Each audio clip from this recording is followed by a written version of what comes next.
राधे राधे बच्चों, आप सभी का स्वागत है आपके अपने YouTube चैनल केजे रिवोल्यूशन में। तो आज की इस वीडियो में हम अपकलन सीरीज को आगे बढ़ाते हुए उसके अगले मेथड पर स्विच करते हैं जिसका नाम प्राचलिक समीकरण है।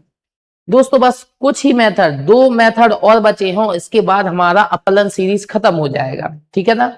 और आज हम एक और महत्वपूर्ण मेथड, एक और क्लास 12th का यूपी बोर्ड का एक और महत्वपूर्ण मेथड पढ़ने वाले हैं जिसका नाम है प्राचलिक समीकरण के अपकलन हम कैसे करेंगे। प्राचलिक समीकरण, सबसे पहले तो आपको यह समझना होगा प्राचलिक समीकरण होता क्या है, ठीक है ना।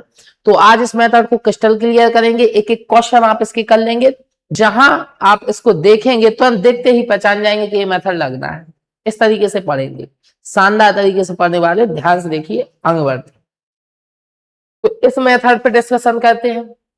तो सबसे पहले आपको ये पता होना चाहिए कि आपके पैरामेट्रिक इक्वेशन, इंग्लिश में से बोलते हैं पैरामेट्रिक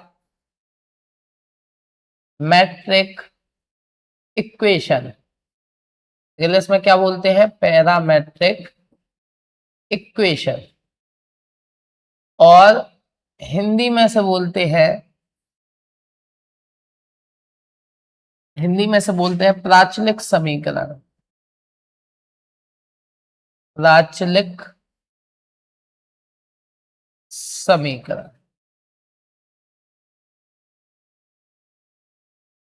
प्राचलिक समीकरण, ठीक है। तो देखो प्राचलिक समीकरण के अपकलन कैसे करेंगे। तो सबसे पहले तो प्राचलिक समीकरण होता क्या है वो पता चलेगा, ध्यान से समझना, आराम से। बस आप एक बार ये समझ लो कि प्राचलिक समीकरण क्या होता है, तो सब आपको समझ में आ जाएगा आराम से। बस पहली बार प्राचलिक समीकरण समझ लो ध्यान से, ठीक है। तो चलो प्राचलिक समीकरण क्या होता है इस पर डिस्कशन करते हैं। तो अभी तक जो हम अपकलन कर रहे थे, तो हमें फंक्शन कैसे मिल रहे थे, y बराबर fx के रूप में मिल रहे थे कि नहीं मिल रहे थे, ध्यान से देखो, y बराबर fx के रूप में मिल रहे थे। हमें क्या निकालना था, dy अपॉन dx, ठीक है। हमें dy अपॉन dx ज्ञात करना होता था, हमें फंक्शन मिलता था y बराबर fx के रूप में। मतलब y सीधा सीधा किस पे डिपेंड कर रहा था, x पे। y सीधा सीधा किस पे डिपेंड कर रहा था, x पे। और हमें y का अपकलन करना था x के सापेक्ष, सिंपल था, तो हम डायरेक्ट कर देते थे और dy अपॉन dx हमें निकाल आ जाता था। फिर एक बार रिपीट कर रहा हूं, फिर सुन लीजिए। अभी तक फंक्शन कैसे मिल रहे थे, y केवल किस पे डिपेंड कर रहा था, x पे, ठीक है। और हमें y का अपकलन करना था x के सापेक्ष, तो नॉर्मल क्वेश्चन थे वो। लेकिन अब प्राचलिक समीकरण में कैसा होगा, ध्यान से सुनो। प्राचलिक समीकरण में क्या होगा, आपका जो y है वो किसी और एक वेरिएबल पर डिपेंड करेगा, और आपका जो x है वो भी उसी वेरिएबल पर डिपेंड करेगा। सर ये क्या चीज समझ में नहीं आई, समझाऊंगा, आराम से आप बने रहिए, आपको सब समझ में आए। क्या कहा मैंने, जो y है वो डायरेक्ट x पर डिपेंड नहीं करेगा, y है वो किसी और वेरिएबल पर डिपेंड करेगा, x भी उसी वेरिएबल पर डिपेंड होगा, ठीक। ध्यान से देखिए। अब सर वेरिएबल, कई बार ये वेरिएबल थीटा हो जाता है, कई बार ये वेरिएबल टी हो जाता है। ज्यादातर आपको ये दो ही वेरिएबल देखने मिलेंगे, थीटा एंड टी, ठीक है ना। इसी वेरिएबल को हम क्या कहते हैं, प्राचल, क्या कहते हैं, प्राचल। फिर सुनिए ध्यान से, सब समझ में आ गया, एक एक पॉइंट समझाऊंगा, ध्यान से समझिए। y अभी x पे डिपेंड कर रहा था, ठीक है ना, y किस पे डिपेंड कर रहा था, x पे, तो वो नॉर्मल क्वेश्चन थे। प्राचल में मैंने क्या बताया, प्राचल में क्या होगा, y भी किसी एक वेरिएबल पर डिपेंड करेगा, x भी उसी वेरिएबल पर डिपेंड करेगा, तो y और x एक दूसरे वेरिएबल पर डिपेंड करेंगे, आपस में डिपेंड नहीं कर रहे। y और x किसी दूसरे वेरिएबल पर डिपेंड कर रहे हैं, उस वेरिएबल को क्या कहेंगे, प्राचल, क्या कहेंगे, प्राचल। समझ गए। तो अब समीकरण कैसे मिलेंगे हमें, क्योंकि y बराबर fx तो अब नहीं मिलने वाला, क्योंकि y x पे डिपेंड कर ही नहीं रहा, y x पे डिपेंड ही नहीं कर रहा, तो y बराबर fx के रूप में तो अब समीकरण नहीं मिलेंगे। y थीटा पे डिपेंड करेगा या t पे डिपेंड करेगा, ठीक है ना। इसी प्रकार से x भी थीटा और t पे डिपेंड करेगा, तो y का अलग समीकरण मिलेगा, x का अलग समीकरण मिलेगा। ऐसे समीकरण को क्या कहते हैं हम? प्राचलिक समीकरण। अभी तक y और x का एक ही समीकरण मिलता था, y और x में एक ही समीकरण मिलता था, क्योंकि सिंपल था ना, y किस पे डिपेंड कर रहा है? x पे, तो सीधा का सीधा संबंध बन जाता था। लेकिन अब नहीं, अब y भी किसी दूसरे पे डिपेंड कर रहा और x भी किसी दूसरे पे डिपेंड कर रहा है। समझ पा रहे हैं कि नहीं समझ पा रहे? ठीक है, चलिए आगे बढ़ते हैं। अब सुनना, समीकरण कैसे मिलेंगे? ऐसे मिलेंगे, y बराबर f फंक्शन। अब बताइए, फंक्शन x में आएगा क्या? नहीं। y x पे डिपेंड कर रहा है क्या? नहीं। y किस पे डिपेंड कर रहा है? या तो थीटा होगा या t होगा, तो यहां पे अपन t ले रहे। मान लिया y t पे डिपेंड कर रहा, तो y बराबर एफ टी एक फंक्शन मिलेगा, और x बराबर मान लो दूसरा फंक्शन जी टी मिल गया। तो बताइए, y भी t पे डिपेंड कर रहा, तो y एक और फंक्शन मिलेगा और x एक अलग से फंक्शन। यहां पे दो फंक्शन मिलेंगे। ठीक है, अभी तक एक फंक्शन मिल रहा था, क्योंकि y केवल x पे डिपेंड कर रहा था, y x में एक ही रिलेशन आ रहा था। नहीं, अब दो आएंगे, y t पे डिपेंड कर रहा और x भी t पे डिपेंड कर रहा। तो ऐसे अगर आपको समीकरण देखने को मिले, तो ऐसे ही समीकरण को हम क्या कहते हैं? प्राचलिक समीकरण। क्या कहते हैं? प्राचलिक समीकरण। समझ पाए प्राचलिक समीकरण क्या होता है? x किसी वेरिएबल पर डिपेंड कर रहा, उसमें समीकरण मिला, y किसी उसी वेरिएबल पर डिपेंड कर रहा, उसमें समीकरण। तो ऐसे समीकरण को क्या बोलते हैं? प्राचलिक समीकरण। अब सर इसमें क्या पूछा जाएगा? तो इसमें जो है, इसमें क्या सर dy अपॉन dt पूछेंगे? स्वाभाविक सी बात। क्या y का अपकलन t के सापेक्ष करेंगे और x का अपकलन t के सापेक्ष? नहीं। यही तो यहां पे अच्छी बात है, पूछेंगे सेम चीज, पूछेंगे अब भी वही dy अपॉन dx। अब भी आपको ज्ञात तो क्या करना पड़ेगा? dy upon dx। फिर कैसे करोगे? फिर एक बार रिकॉल कर रहा हूं, ध्यान से सुनिए। y अभी तक देखा होता, y किस पर डिपेंड कर रहा था? x पे। हमें क्या निकालना था? dy upon dx। Direct x के सापेक्ष अपकलन कर देते थे। लेकिन अब y किसी एक वेरिएबल डिपेंड करेगा, x भी उसी वेरिएबल पर डिपेंड करेगा, लेकिन पूछेंगे क्या? वही सेम चीज, y का अपकलन x के सापेक्ष, y का अपकलन x के सापेक्ष। लेकिन y x पे डिपेंड नहीं कर रहा, y किसी दूसरे वेरिएबल पे डिपेंड कर रहा है। ऐसे समीकरणों के अपकलन कैसे ज्ञात करेंगे? आज ये मेथड है, समझ में आ रहा है, 2 मिनट में आपको समझा दूंगा, परेशान नहीं होना। पहली इंपॉर्टेंट चीज थी प्राचलिक समीकरण, समझ गए? तो सिंपल में पहचानने का तरीका है, अगर x एक अलग समीकरण दिया, y एक अलग समीकरण दिया, समझ जाओ वो प्राचलिक समीकरण है। क्लियर? और उनके अपकलन कैसे करेंगे वो इस पेज पे देखते हैं। ए है मेथड, देखिए आप ध्यान से देखिए। ए वही बात हुई, देखिए वही बात है बिल्कुल। x बराबर एफ टी, x एक फंक्शन है t का, y भी एक फंक्शन है t का ही, और हमें dy अपॉन dx निकालना है, y का अपकलन निकालना है x के सापेक्ष। तो देखिए मेथड देखिए क्या है, ध्यान से देखिएगा। ए है फॉर्मूला, क्या है सब डिस्कस करूंगा, ध्यान से देखिए। ए आपका क्या है? फॉर्मूला, फॉर्मूला, ठीक है, फॉर्मूला। कैसे करेंगे? ध्यान से सुनो। यदि आपको dy अपॉन dx निकालना है, आपको क्या निकालना है? dy upon dx, dy upon dx। तो आप क्या करेंगे? पहले आप क्या करेंगे? y जो है, y वाला समीकरण, तो जैसे हम y का अपकलन x के सापेक्ष करते थे, यहां पे हम इस समीकरण से क्या y का अपकलन t के सापेक्ष करेंगे। तो यहां से हमें क्या मिल जाएगा? dy upon dt। इस समीकरण का अपकलन करेंगे आप इसके सापेक्ष t के सापेक्ष। किसके सापेक्ष? t के सापेक्ष। तो इस समीकरण से क्या मिल जाएगा? dy upon dt। और इस समीकरण का भी अपकलन आप किसके सापेक्ष करेंगे? t के सापेक्ष, प्राचल के सापेक्ष, जो प्राचल है उसके सापेक्ष करेंगे। तो यहां से आपको क्या मिल जाएगा? dx upon dt। क्लियर? इतनी बात समझ में आई? आपने क्या निकाल लिया? फिर मैं अलग से बता देता हूं। आपने क्या निकाल लिया? आपने dy अपॉन dt निकाल लिया, और आपने क्या निकाल लिया? dx अपॉन dt निकाल लिया। यदि आप इन दोनों का डिवाइड कर देंगे तो dt से dt आपको समझ में आ रहा है, dt से dt कट जाएगा, और फाइनल आपको क्या मिलेगा? D y upon d x. क्या मिलेगा? D y upon d x. समझ पा रहे कि नहीं समझ पा रहे? तो d y upon d x निकालना था। वाई का अपकलन एक्स के सापेक्ष कैसे करेंगे? पहले इस समीकरण से वाई का अपकलन टी के सापेक्ष निकाल लिया, फिर इस समीकरण से एक्स का अपकलन टी के सापेक्ष निकाल लोगे तो y का अपकलन t के सापेक्ष और x का अपकलन t के सापेक्ष, इन दोनों का क्या कर दोगे? डिवीजन। क्या कर दोगे? डिवीजन। जो आएगा वही आपका क्या है? D y upon d x. ये उसी का रूप लिखा है g dash t. g dash t मतलब g है अपकलन, g है फंक्शन, सॉरी g क्या है? फंक्शन। उसके ऊपर डैश लगा दिया। ये डैश किसको प्रदर्शित कर रहा है? ये भी लिख दो। डैश का मतलब है कि अब उस फंक्शन का क्या कर दिया आपने? अपकलन। उस फंक्शन का क्या कर दिया? अपकलन। ऐसे ही जी वाले फंक्शन का अपकलन ऊपर कर दो, एफ वाले फंक्शन का नीचे कर दो और क्या कर दो? डिवाइड। आपका क्या आ जाएगा? D y upon d x. समझ पाए कि नहीं समझ पाए? बात समझ में? क्वेश्चन तो अभी प्रैक्टिस करेंगे, थ्योरी समझ में आई कि नहीं आई? थ्योरी समझ? फिर सुन लीजिए एक बार।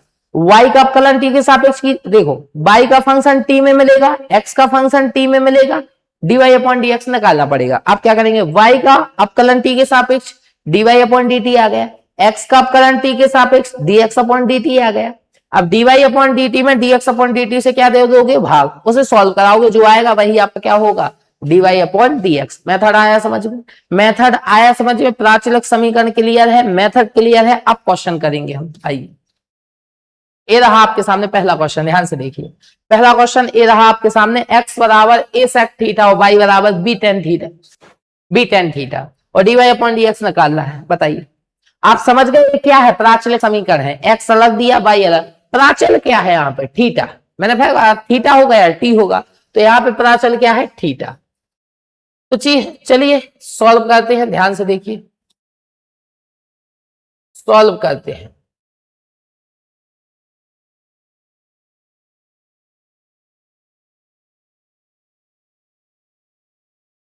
ठीक, यहां पे देखिए y बराबर लिख लीजिए b tan थीटा, y बराबर b tan थीटा। ओके, इसी का अपकलन कीजिए थीटा के सापेक्ष अवकलन करने पर, थीटा के सापेक्ष अवकलन करने पर कर दीजिए। y का अपकलन कीजिए थीटा के सापेक्ष, क्या आएगा? dy upon d theta. b constant है, बाहर होगा। tan थीटा का अपकलन क्या हो जाएगा? sec square theta. तो बताइए ये हमारा क्या आ गया? dy अपॉन डी थीटा आ गया क्या नहीं आ गया? अब अगला समीकरण लीजिए, अगला समीकरण क्या है? x बराबर a sec थीटा, x बराबर a sec थीटा। वही सेम काम कीजिए इसमें भी आप सेम काम कीजिए। ऊपर से थीटा के सापेक्ष वाला अपकलन यहाँ पे कॉपी कर दीजिए। थीटा के सापेक्ष इसका अपकलन कीजिए तो यहां से क्या आएगा? dx upon d theta. ए आपका कांस्टेंट बाहर होगा, सेक थीटा का अपकलन क्या हो जाएगा? Sec theta into tan theta. Okay, तो ये हमारा दूसरा टर्म आ गया। हमने दोनों अलग अलग समीकरणों के उस प्राचल के सापेक्ष में क्या कर लिए? अपकलन। अब कोई दिक्कत नहीं है, फॉर्मूला लगा दीजिए। क्या निकालना हमें निकालना dy अपॉन डी एक्स।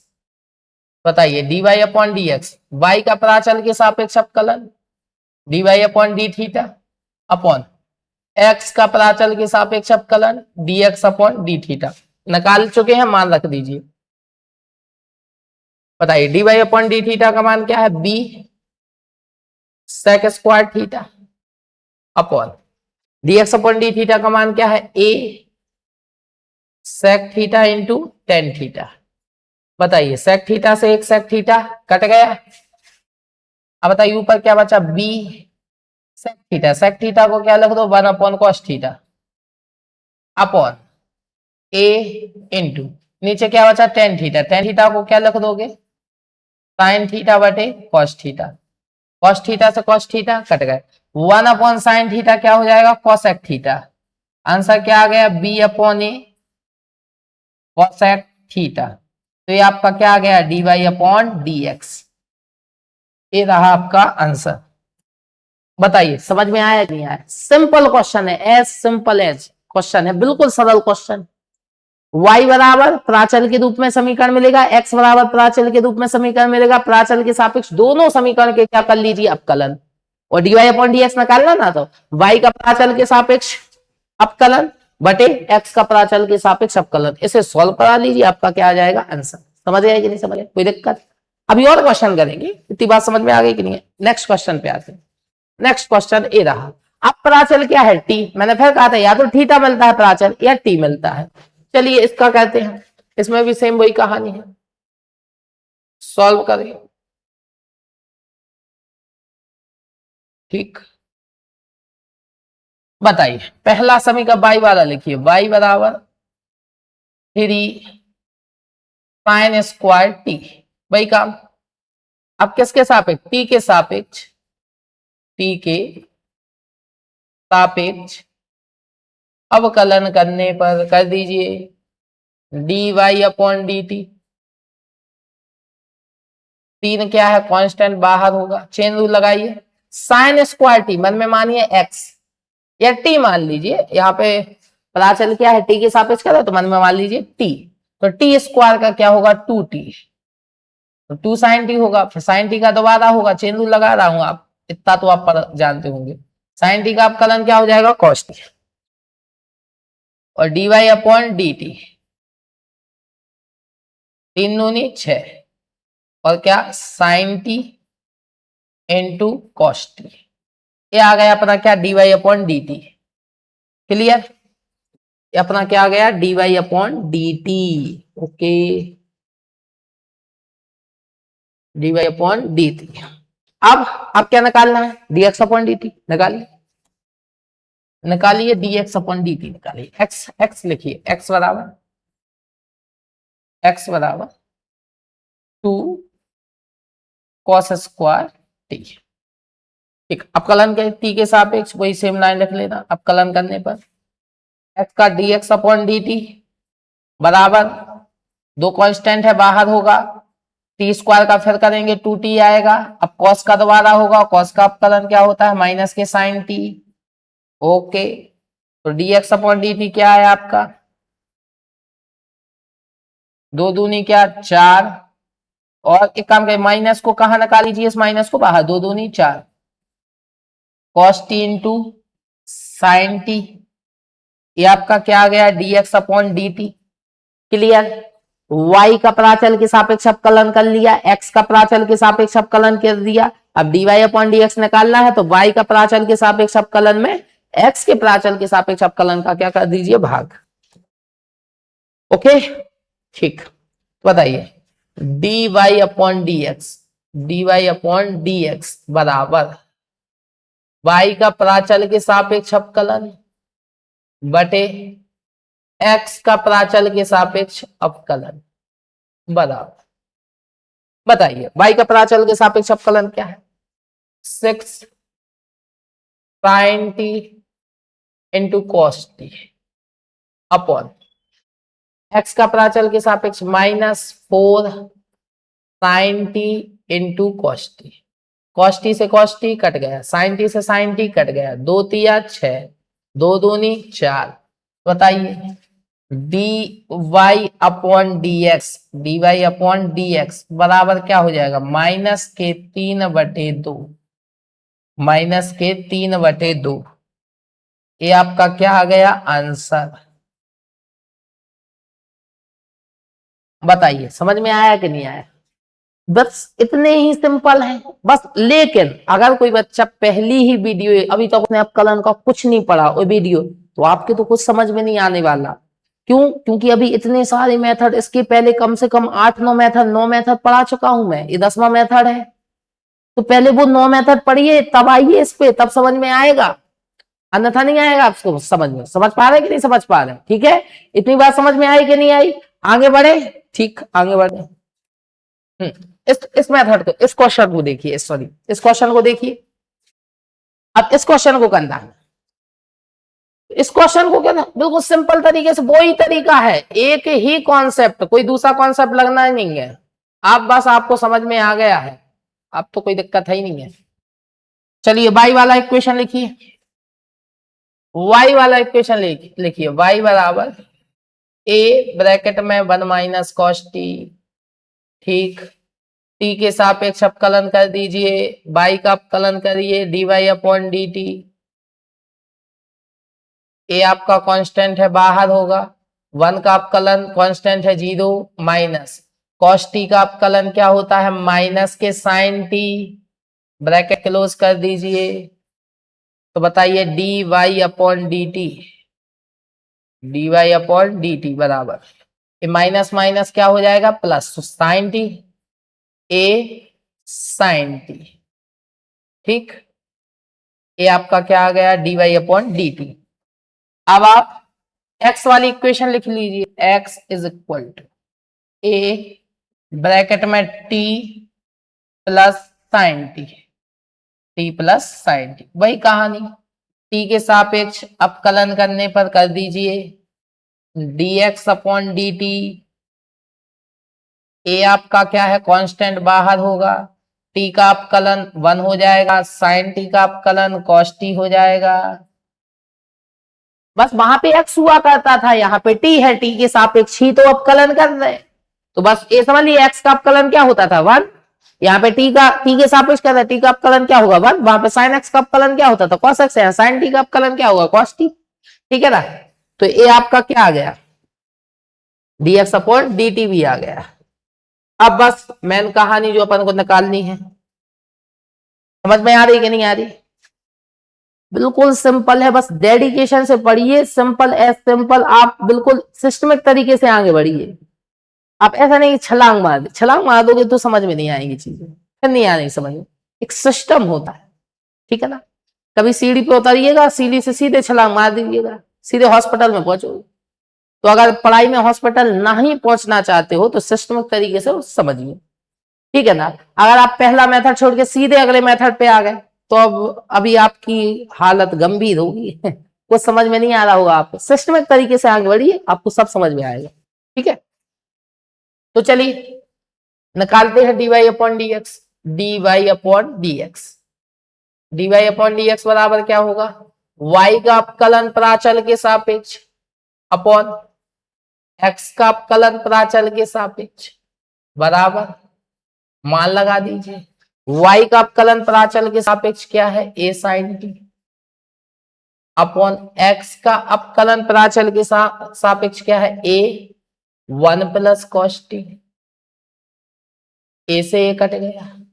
अब बताइए कितने बच्चों को sin 2 थीटा और 1 प्लस cos 2 थीटा का फॉर्मूला याद है। देखो पढ़ते तो आप लोग सब हो, लेकिन पढ़ने से कुछ नहीं होता, आपको याद कितनी चीजें हैं। अरे आपने जो सीखा क्या वो आपके ब्रेन में फिट है, बचा भी है, या जीरो हो गया, तब बात नहीं बनेगी। बात तभी बनेगी जब आप जो पढ़ रहे हैं उसको रिवीजन करेंगे और ब्रेन में से फिट करेंगे। आपने कितना ज्यादा पढ़ा ये डिपेंड नहीं करता कॉम्पिटिटिव एग्जाम में, आपको कितना याद है ये डिपेंड करता है, ठीक है ना। तो फॉर्मूला याद होना चाहिए, यहां पे लिख देता हूं मैं, साइन 2 थीटा का फॉर्मूला क्या होता है, 2 sine theta into cos theta, और 1 प्लस कॉस 2 थीटा का फॉर्मूला होता है आपका 2 कॉस स्क्वायर थीटा, ठीक है। ये दो फॉर्मूले याद कर लेना, लगते ही लगते हैं, क्लास 12th में बहुत इंपॉर्टेंट है। तो सर यहाँ पे तो 2 है ही नहीं है, तो मैंने कहा कॉन्सेप्ट समझिए, यहाँ पे 2 थीटा है तो यहाँ पे क्या हो गया, थीटा आधा हो गया, यहाँ पे 2 थीटा, यहाँ पे थीटा। अगर सर यहाँ पे 6 थीटा होता तो 6 का आधा 3 हो जाता, अगर सर यहाँ पे 4 होता यहाँ पे 2 हो जाता, अगर यहाँ पे थीटा है तो थीटा का आधा क्या हो जाएगा, थीटा बाई 2, तो यहाँ पे क्या है टी, तो टी का आधा क्या हो जाएगा, टी बाई 2। ये फॉर्मूला लगाना पड़ेगा, क्योंकि आप यहाँ पे छोड़ देंगे तो नंबर कट सकते हैं, कंप्लीट सॉल्व करना पड़ेगा। साइन 2 थीटा का फॉर्मूला लगाइए, तो 2 साइन आधा कर दीजिए प्राचल का t by 2 into cos t by 2 upon 1 plus cos 2 theta का formula 2 cos square t by two आधा हो जाएगा, 2 से 2 एक कॉस से एक कॉस से एक कॉस कट गया, ऊपर क्या बचा साइन टी बाई टू, नीचे क्या बचा cos t by two, sine बटे कॉस क्या हो जाएगा टेन टी बाई टू। ये आपका क्या आ गया आंसर। समझ पाए कि नहीं समझ पाए। प्राचलिक समीकरणों के अपकलन कर लोगे कि नहीं कर लोगे, सिंपल है। अभी और क्वेश्चन करेंगे, पहले इतनी चीजें समझ में आए कि नहीं आए प्रैक्टिस करना। इस वीडियो के बाद में देखने के बाद आप क्वेश्चन उठाइए और लगाइए, अपनी एनसीईआरटी की किताब उठाइए उसके क्वेश्चन लगाइए। अभी तो हमने शुरू किया, अभी आप समझ नहीं रहे। इसके बाद अपकलन सीरीज के बाद नेक्स्ट सीरीज आएगी, और शानदार सीरीज और मजेदार सीरीज, मजा आएगा, अभी देखते जाइए आप। ठीक है, अगला क्वेश्चन ये रहा। अब आप वीडियो को पॉज कीजिए और करिए, खुद से क्वेश्चन सॉल्व कीजिए, आपके इजीली हो जाएंगे। चलिए इस क्वेश्चन को करते हैं solve.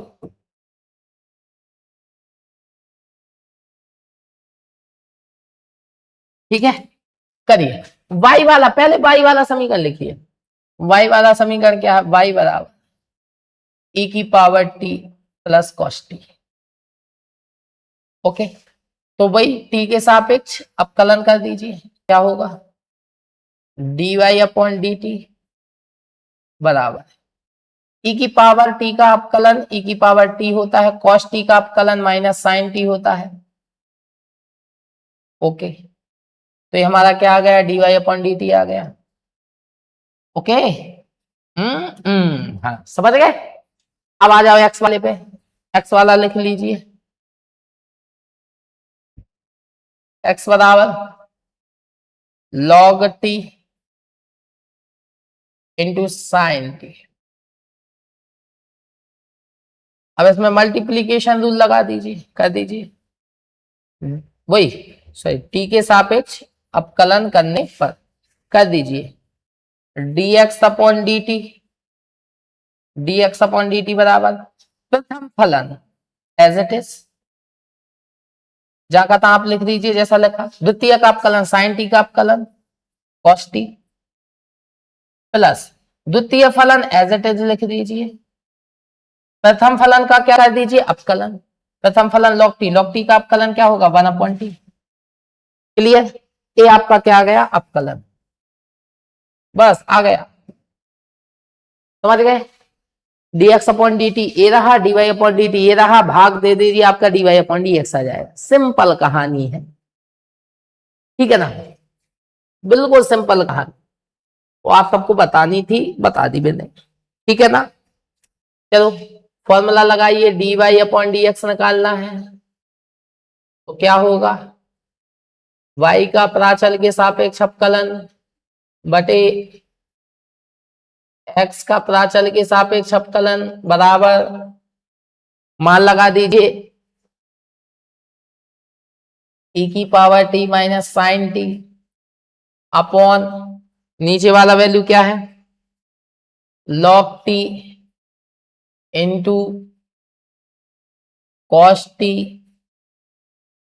Plus sine t upon t. अब इसका एलसीएम वगैरह आपको लेना हो तो ले लेना, अन्यथा के केस में बुक्स में यही आंसर आपको मिल जाएगा। ये आपका क्या आ गया आंसर। समझ पाए कि नहीं समझ पाए। वहां पे डायरेक्ट अपकलन होता था एक्स के सापेक्ष, फाइनल आंसर आता था, यहाँ पे डायरेक्ट नहीं, पहले y का t के सापेक्ष करेंगे प्राचल के सापेक्ष, फिर x का प्राचल के सापेक्ष करेंगे। अपकलन वही है सिस्टम, अपकलन वहां भी हम करते थे, अपकलन यहाँ भी कर रहे हैं, बस थोड़ा सा प्रोसीजर चेंज हो जाएगा। क्लियर है कि नहीं, और दोनों को डिवाइड कर देंगे आपका आंसर आ जाएगा। ठीक है, बड़े नेक्स्ट क्वेश्चन पे बढ़े, समझ में आ रहा है, आना ही चाहिए। ठीक है आगे बढ़ते, ये क्वेश्चन देखिए, एक क्वेश्चन आप कीजिए, पॉज करके वीडियो को कीजिए इस क्वेश्चन को, ठीक है ना, इस क्वेश्चन को कीजिए आप लोग। बाकी चलिए इस क्वेश्चन को भी सॉल्व कर लेते हैं। ठीक, देखिए y वाला इक्वेशन लिखिए, y वाला इक्वेशन लिखिए, y वाला इक्वेशन क्या है, y वाला इक्वेशन है y बराबर a cos qt, करिए t के सापेक्ष अपकलन करने पर y का कर दीजिए dy अपॉन डी टी बराबर ए कांस्टेंट है बाहर होगा, मन में एक्स टी मान लीजिए, टी क्यू एन एक्स की पावर एन माइनस 1, तो 3t² आएगा, मतलब 3 cos स्क्वायर टी आएगा, इंटू कॉस का द्वारा कीजिए, तो कॉस टी का अपकलन करेंगे तो माइनस के साइन टी आएगा, ठीक, dy अपॉन dt बराबर माइनस को आगे लिख दीजिए, तो माइनस के 3a cos square T into sine t, ठीक। ये आपका क्या आ गया, dy अपॉन dt आ गया। अब आप dx अपॉन dt निकाल लीजिए, ठीक है ना, निकालिए, dx अपॉन dt निकालिए, x वाला समीकरण लिखिए, x बराबर a साइन क्यू टी, वही कहानी t के सापेक्ष अपकलन कर दो, तो करिए dx अपॉन dt बराबर a कांस्टेंट है बाहर होगा, वही टी क्यू का अपकलन 3t², टी की जगह क्या है साइन स्क्वायर टी, जिसे टी माना उसका दोबारा कीजिए, तो साइन टी का अपकलन क्या हो जाएगा कॉस टी, डायरेक्ट इसको वहीं रख देंगे अपन, क्लियर है कि नहीं है, dy अपॉन dt आ गया, dx अपॉन dt आ गया, दोनों को डिवाइड कर दीजिए, आंसर आ जाएगा,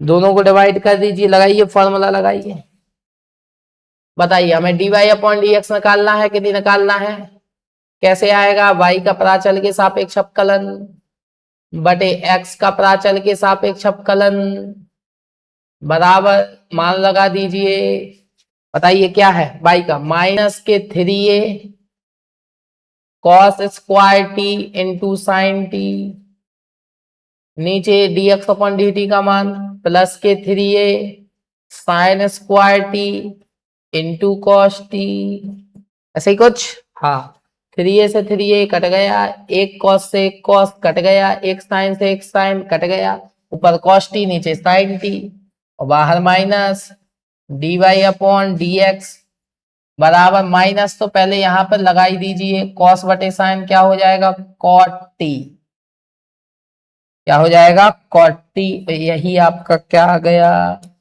आंसर, ये आपका क्या आ गया आंसर, समझ गए कि नहीं समझ गए, प्राचलिक समीकरणों के अपकलन अब तक तो आपको समझ में आ गया होगा कि कैसे करेंगे।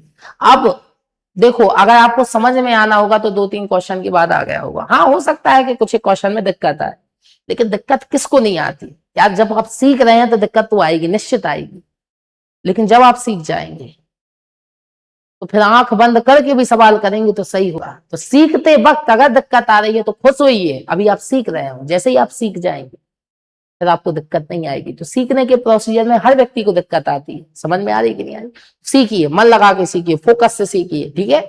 तो ये हमारे ख्याल से हमारा अंतिम क्वेश्चन था, ठीक। प्राचलिक समीकरण क्लियर हो गए होंगे आपके, यदि कोई डाउट रह गया वीडियो को फिर रिमाइंड कीजिए, देखिए और प्रैक्टिस कीजिए, क्वेश्चंस की ज्यादा प्रैक्टिस कीजिए, मैथ एक ही चीज से आएगी आपको, प्रैक्टिस से, जितनी ज्यादा प्रैक्टिस कर लोगे उतनी ज्यादा गणित सीख जाओगे। प्रैक्टिस तो आपको अल्टीमेटली करनी पड़ेगी, फॉर्मूला याद करना पड़ेगा, अप्लाई करना पड़ेगा, प्रैक्टिस करना पड़ेगा, देन आप मैथ सीख जाओगे। अब करिए, खुद से कीजिए, ठीक है। तो इसी के साथ इस वीडियो को खत्म करते हैं, मिलते हैं अगली वीडियो में अगले धमाकेदार मेथड के साथ। तब तक के लिए हंसते रहिए, मुस्कुराते रहिए, पढ़ते रहिए और बने रहिए केजे रिवोल्यूशन के साथ। मिलते हैं नेक्स्ट वीडियो में, धन्यवाद।